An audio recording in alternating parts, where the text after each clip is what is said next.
श्री राम के अनुरोध से इंद्र का मरे हुए वानरों को जीवित करना।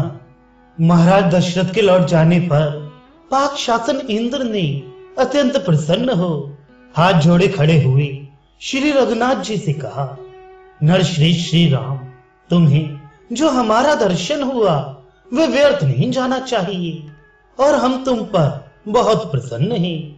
इसलिए तुम्हारे मन में जो इच्छा हो वह मुझसे कहो। महात्मा इंद्र ने जब प्रसन्न होकर ऐसी बात कही तब श्री रघुनाथ जी के मन में बड़ी प्रसन्नता हुई। उन्होंने हर्ष में भरकर कहा, वक्ताओं में श्रेष्ठ देवेश्वर, यदि आप मुझ पर प्रसन्न हैं तो मैं आपसे एक प्रार्थना करूंगा। आप मेरी उस प्रार्थना को सफल करें। मेरे लिए युद्ध में पराक्रम करके जो यमलोक को चले गए हैं वे सब वानर नया जीवन पाकर उठ खड़े हों। मानव जो वानर मेरे लिए अपने स्त्री पुत्रों से बिछुड़ गए हैं उन सबको मैं प्रसन्न चित्त देखना चाहता हूँ। पुरंदर वे पराक्रमी और शूरवीर थे तथा मृत्यु को कुछ भी नहीं गिनते थे। उन्होंने मेरे लिए बड़ा प्रयत्न किया है और अंत में काल के गाल में चले गए हैं। आप उन सबको जीवित कर दें।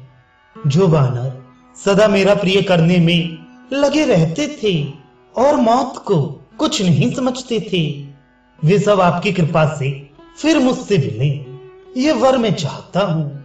दूसरों को मान देने वाले देवराज, मैं उन वानर, लंगूर और भालुओं को निरोग, व्रणहीन और बल पौरुष से संपन्न देखना चाहता हूँ। ये वानर जिस स्थान पर रहें वहां असमय में भी फल मूल और पुष्पों की भरमार रहे तथा निर्मल जल वाली नदियां बहती रहें।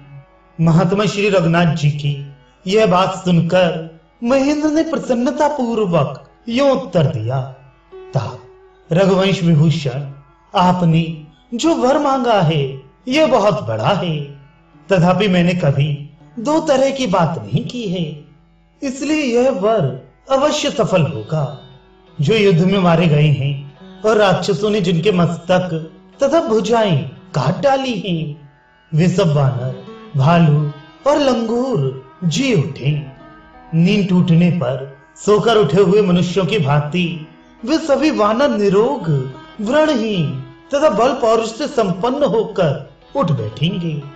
सभी परमानंद से युक्त हो अपने सुहृदों, बांधवों, जाति भाइयों तथा स्वजनों से मिलेंगे। महाधनुर्धर भी ये वानर जहां रहेंगे वहां असमय में भी वृक्ष फल फूलों से लग जाएंगे और नदियां जल से भरी रहेंगी। इंद्र के इस प्रकार कहने पर वे सब श्रेष्ठ वानर, जिनके सब अंग पहले घावों से भरे हुए थे, उस समय घाव रहित हो गए और सभी सोकर जगे हुए की भांति सहसा उठकर खड़े हो गए। उन्हें इस प्रकार जीवित होते देख सब वानर आश्चर्यचकित होकर कहने लगे कि क्या बात हो गई।